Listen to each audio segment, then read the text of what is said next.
qalmaqallarımla, etdiyim hərəkətlərimlə, səhvlərimlə, yanlışlarımla məni bir Tolik kimi, bir Tarix Əliyev kimi tanımısınız. Murad Dadaşov, Respublikamızın xalq artisti məni Maşın Şouya 3 dəfə dəvət edəndə orada bir dəmir parçasına görə bir çox müğənnilərin siması açılırdı. Onlar bir maddiyyata görə, bir maşına görə tam sona qədər mübarizə aparırlar və insanların ən böyük qınağına rast gəlirdilər. Çünki niyə? Çünki o vaxtda TikTok yox idi, Instagram o qədər popülər deyildi. Bu günləri hər birimizin bir həyatda bir xarakteri var, formalaşan bir həyat dövrü var. Məni belə tanımısınız. Mən bu efir bitəndən sonra Tarix Əliyevəm. Xəssiyyət dəyişmək çox çətindir.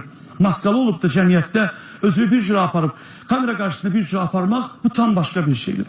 Mən bugün uğurlarını iri-iri atan kanalıma əgər televiziyada yox, sosial şəbəkədə etdiyim səhvə görə, istər rəhbərliyin Vado müəllim olmaqla və istər burada işləyən hər bir insanın haqqına girəcəyəmsə, bu mənim vicdanımı sızladar.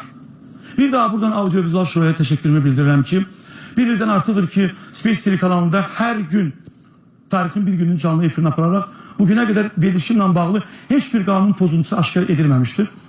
Vado müəllim Karovinə yaxınlaşıb da dünən verilişimin bağlanması haqqında, aparıcılığımdan çıxma haqqında ərzəmi verəndə vicdanım daha rahat oldu. Çünki heç vaxt adı heç bir qalmaqalda hallanmayan, televiziya dövründən qabaq Şən Hazır Cavablar klubunda ən önəmli rolları icra edən adam mənim əsəblərimə hakim olmamağım, hansısa bir qarşı tərəfin fikirlərinə emosional fikir bildirməyim böyük bir kanalın uğuruna ləkə ata bilməz.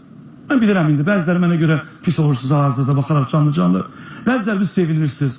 Düşünürəm ki, mənim həyatımda itirəcəyim bir şey var, o da mənim evladımdır. Hər birinizi sevirəm. Düşünürəm ki, bu bir son deyil. Bu bir mənim özümə verdiyim bir cəzadır. Sosial şəbəkələrdə, hansısa tanınmışlarda bir qəhrəman axtarmayın. Ən böyük hakim Allahdır. Mən əminəm ki, siz mənə daha gözəl başa düşürsünüz və mən bir daha bildirmək istəyirəm ki, sevilən kanalımız Space'imizin kənardan da olsa bütün uğurlarına sevinəcəyim.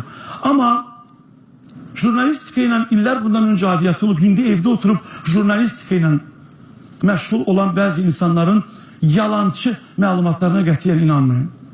Mən Əliyev Tarix bugün canlı-canlı sizinlə burada sağollaşıram. Amma heç kimə verilişimi təhvil vermirəm, bu bir. Space TV kanalında musiqi departamentinin rəhbərliyi vəzifəsinə gəlməmişəm, bu da 2. Allah hər birimizin şaban diləsin. İnşallah da ki, hər bir sonuncun, hər bir gözəl başlanğıcı var. Sağ olun.